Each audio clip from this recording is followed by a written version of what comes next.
சென்னையை அடுத்த சிறுவாபுரி முருகன் கோவிலில் 19 ஆண்டுகளுக்கு பிறகு இன்று கும்பாபிஷேகம் நடைபெறுகிறது. இதையொட்டி நடைபெற்று வரும் சிறப்பு பூஜைகளை தற்போது பார்க்கலாம்.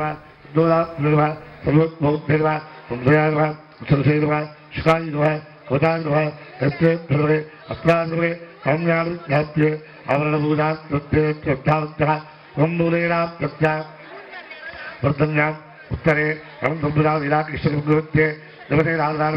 देवतेरावते प्रीतावत्तरधारणें सुजां दिव्यांबरालं कृतां पावेलम्बकरां महेन्द्रतनया मन्दारमल्योज्ज्वला देवी दत्तपादुकां तुदुकेव सेनानि भावे स्थिता उत्ताहारविभूषितां कुलजरा देवीं இது தொடர்பான கூடுதல் விவரங்களை செய்தியாளர் பாஸ்கரிடம் கேட்டு பெறலாம். வணக்கம் பாஸ்கர். 19 ஆண்டுகளுக்கு பிறகு கும்பாபிஷேகம் நடைபெற்றுக் கொண்டிருக்கும் நிலையில் பக்தர்களின் வருகை எந்த அளவுல இருக்கு, அங்க இருக்கக்கூடிய சூழல் என்ன பதிவு பண்ணுங்க.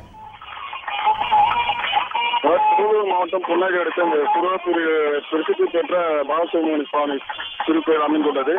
அருணகிரிநாதர் திருப்புகழ் பாடிய வரலாறு கொண்ட இந்த திருத்தலத்தில் கடந்த 2023ஆம் ஆண்டு கும்பாபிஷேகம் நடைபெற்றது.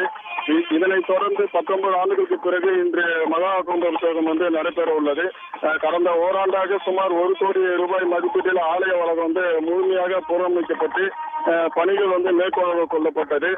கடந்த 17ஆம் தேதி கோபூஜை கணபதி ஹோமத்துடன் தொடங்கிய இந்த கும்பாபிஷேக விழாவில் 5 கால பூஜைகளும் நடைபெற்று வந்தன. மகா கும்பாபிஷேக நாளான இன்று 6ஆம் கால யாக பூஜை புண்ணிய நதிகளில் இருந்து கொண்டு வரப்பட்ட புனித நீர் கோயில் ராஜகோபுரம் மற்றும் விமானங்கள் மீது ஊற்றி மகா கும்பாபிஷேகம் காலை 9 மணி முதல் 10:30 மணிக்குள்ளாக நடைபெற உள்ளது. அதிகாலை முதலே சென்னை, திருவள்ளூர், காஞ்சிபுரம் மற்றும் அண்டை மாநிலமான ஆந்திரா, தெலுங்கானா உள்ளிட்ட பகுதியில் இருந்து ஏராளமான பக்தர் வந்து கொண்டிருக்கின்றனர். இதனால் பல்லாயிரக்கணக்கான பக்தர்கள் வருகை தருவதாக என எதிர்பார்க்கப்படுகிறது. இதனால் 400க்கும் மேற்பட்ட போலீசார் பாதுகாப்பு பணியில் ஈடுபட்டு வருகின்றனர்.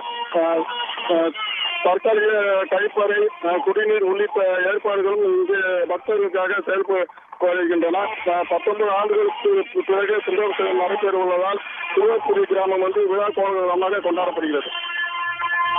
விவரங்களுக்கு நன்றி பாஸ்கர்.